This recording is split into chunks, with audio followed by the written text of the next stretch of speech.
আসিফ নজরুল শাওনের ঘরে যাইতে পারে, শহীদ মিনারে যাইতে পারে নাই, গিয়ে একটু বলতে পারে নাই যে আপনারা কোত্থেকে আসছেন, আমরা আপনাদের পাশে আছি, আপনারা তো আমারই দেশের মানুষ, ওকে আপনারা ঘরে ফিরে যান, আমরা দেখছি। আসিফ নজরুল বলার সুযোগ পায় নাই। কুকুরের ছানারা সিনেমা দেখতে যাইতে পারে, এইখানে আসার একজন উপদেষ্টার সময় পায় নাই। আসিফ নজরুল এবং আসিফ নজরুলের ছানাপোনা সবগুলাকে বলতে চাই, টাকা পয়সা কামায় তো ভোগ করবেন না, এই টাকা পয়সা তো বের হয়ে যাবে। অনেক আমাদের প্রিয় উপদেষ্টার বাবা পর্যন্ত গিয়া চাঁদাবাজি করছে, সেই ফোন রেকর্ডও আছে। বিডিআর পরিবারে যদি উস্কানি দেই না, আপনার গদি বাঁচাইতে পারবেন না। এরকম কোন পরিস্থিতি তৈরি করেন না যাতে প্রধান উপদেষ্টার বাড়ির ওইখানে যায় হাউকাউ করে। ওখানে কি করবেন? গোলাগুলি করবেন, করবেন, লাঠালাঠি করবেন, করে মারে ফেলবেন। তোরা তোদের মা বোনদেরকেও আরেকজনের সাথে খাটে দিয়ে আসতে পারবি। কারণ ওইটা যদি আপনি বন্ধ করতে চান, কমিশন দিয়েও যদি বন্ধ করাইতে চান, আমারে মারা ফেলতে হবে। এইটা ছাড়া করতে পারবেন না কিছু। দেখেন, আসিফ নজরুল এই মানে ইন্ডিয়ান রয়ের এই সদস্য কত বড় খারাপ, কত অসভ্য, ওইভাবে পারে নাই। প্রথমবার বলেছে পিপি নিয়োগ হয় নাই, তারপরে বলেছে পিপি প্রস্তুতি নেয় নাই, তারপরে পিপি পুরো রায়ের কপি সব পড়তে পারে নাই। এবার কি বলবে? কিছু তো একটা বলতে হবে। এখন এই ওই যে বক্সিগঞ্জের আপনার যেই কি আলিয়া মাদ্রাসা যেইটা, ওইটার মধ্যে নাটক টাটক সাজায়া, আবার তার মধ্যে আবার স্টুডেন্টদেরকেও এখানে নাটকের অংশ বানিয়েছে। কেউ যা ঘর পুড়ে দিচ্ছে, কেউ করছে। আরে ভাই, আপনি ওইখানে করেন না বিচার, তাহলে কোথায় করবেন? আপনি জানেন না 9 তারিখে বিডিআর এর শুনানি আছে? জায়গাটা তো ঠিক করে রাখবেন, সেটা ঠিক করেন নাই কেন? একদিন আগে থেকে বিডিআর এর পরিবাররা দেশের বিভিন্ন জায়গা থেকে গরিব মানুষ এখানে এই শহীদ মিনারে এসে শুয়েছিল, কেউ যাইতে পারে নাই। আসিফ নজরুল শাওনের ঘরে যাইতে পারে, শহীদ মিনারে যাইতে পারে নাই, গিয়ে একটু বলতে পারে নাই যে আপনারা কোত্থেকে আসছেন, আমরা আপনাদের পাশে আছি, আপনারা তো আমারই দেশের মানুষ, ওকে আপনারা ঘরে ফিরে যান, আমরা দেখছি। আসিফ নজরুল বলার সুযোগ পায় নাই। কুকুরের ছানারা সিনেমা দেখতে যাইতে পারে, এইখানে আসার একজন উপদেষ্টার সময় পায় নাই। এখন হাঙ্গামা যদি লাগাই দেই, এদের তো কষ্ট আছে, তাই না? এদের পরিবারের লোকজন কেউ মারা গিয়েছে, পঙ্গু হয়ে, বিডিআর এর লোকজনের বর্ণনা শুনি, পা নাড়াতে পারে না, পঙ্গু হয়ে গিয়েছে, হাঁটতে পারে না। কন্ডেম সেলে যারা থাকে তাদের অবস্থা আরো ভয়ঙ্কর। তাইলে এখনো কারারক্ষী জেলখানার ভেতরে এখনো পর্যন্ত আপনার এই আওয়ামী লীগের, ছাত্রলীগের এই নেত্রী টেত্রী, তারা এখন পর্যন্ত বিভিন্ন গুরুত্বপূর্ণ দায়িত্বে আছে। তারা হাসপাতালে, এই কারাগারের ভেতরে নানান ধরনের এই দিয়ে আপনার কি বলে, আওয়ামী লীগের লোকজনকে সুবিধা দিয়ে, যারা শেখ হাসিনার সময় জেলখানায় গিয়েছে, এই কি বলে আইসিটি অ্যাক্টে যারা মামলাতে গিয়েছে, তাদের উপরে নির্যাতন চলছে, তাদেরকে নানান সুযোগ সুবিধা দেওয়া হচ্ছে না। আর আওয়ামী লীগে যারা যাচ্ছে তাদেরকে সব ধরনের বাসার থেকে খাবার টাবার সব কিছু চলছে। এইভাবে এখনো পর্যন্ত জেলখানা চলছে। তো এই মানুষগুলোর পরিবারের তো কষ্ট আছে, তাই না? এদের তো দেয়ালে পিঠ থেকে গিয়েছে। তাদের জন্য 9 তারিখে এইভাবে ধোকা দিল আসিফ নজরুল। তো 9 তারিখে আপনি আলিয়া মাদ্রাসার এখানে করবেন না, বক্সিগঞ্জে করবেন না, কোথায় করবেন? কোন একটা জায়গায় আপনি আগে থেকে সেটা ঠিক করে রাখা উচিত ছিল, করেন নাই। পরশু দিনের ঘটনা বলি আপনাদেরকে, বিডিআর হত্যাকাণ্ড নিয়ে একটা কমিশন তৈরি করা হয়েছে না? এই পর্যন্ত আরো একটা কমিশন আছে, কিন্তু গুম কমিশন।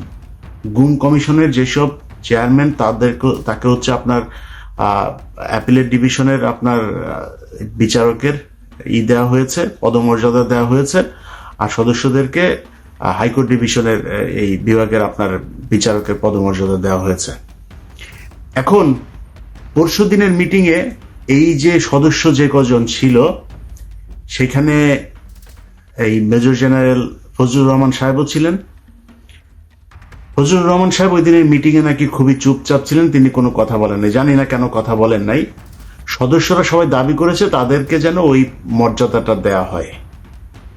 সেখানে বিশেষ করে স্বরাষ্ট্র সচিব, আরো কয়েকজন আমলা ছিল, তাদেরকে বলেছেন যে না, আপনাদের এত পদমর্যাদা লাগবে কেন, আপনারা কাজ শুরু করেন। পদমর্যাদা এই জন্যই লাগবে, তারা চাইলেই একজনের বিরুদ্ধে সমন জারি করতে পারবে, তারা চাইলেই একজনকে জিজ্ঞাসাবাদ করতে, চাইলেই একজনকে আটক করার এই আদেশ দিতে পারবে।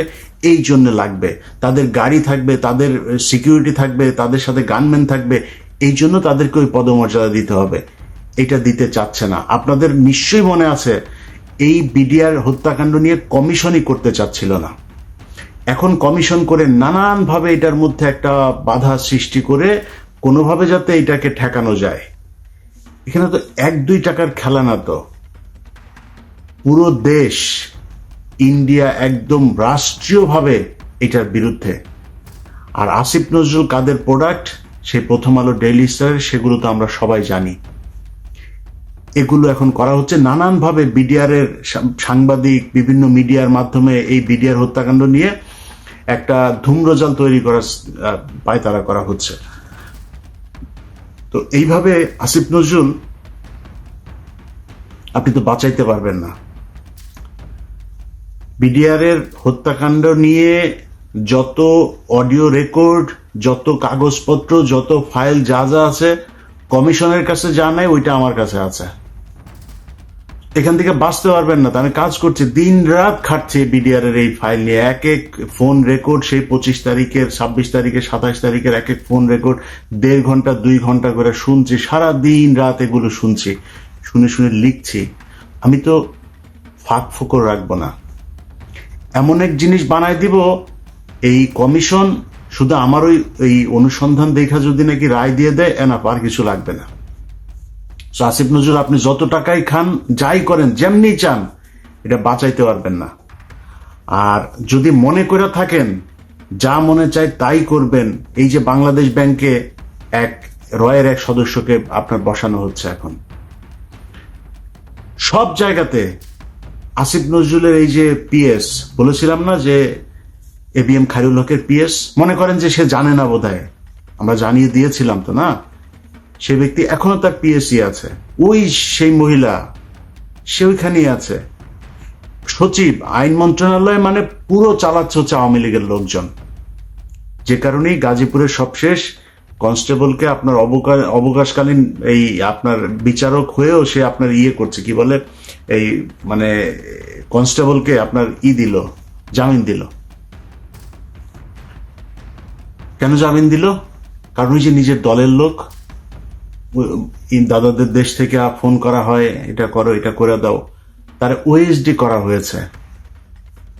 কেন ওএসডি করতে হবে কেন? এখন আবার আইন দেখাইতে পারে যে না, জজ সাহেবের চাইলে এই করা যায় না, ওই করা যায় না। এত আইন দেখায় তো আপনারা ক্ষমতায় আসেন নাই, তাই না? আপনারা কেউ জিজ্ঞেস করে নাই তো। ওরে বিচার করলে, ওরে গ্রেপ্তার করলে কেউ আপনারা তো এসে জিজ্ঞেস করতো না যে ভাই এটা করলেন কেন, করেননি। যাই হোক, আসিফ নজরুল, প্রথম আলো, ডেইলি স্টার মিলে এই বিডিআর হত্যাকাণ্ড এটাকে ধামাচাপা দেওয়ার চেষ্টা চালিয়ে যাচ্ছে এখন পর্যন্ত। বিডিআর এর পরিবারগুলোকে নানাভাবে হুমকি দেওয়া হচ্ছে ডিজিএফআই, এনএসআই থেকে।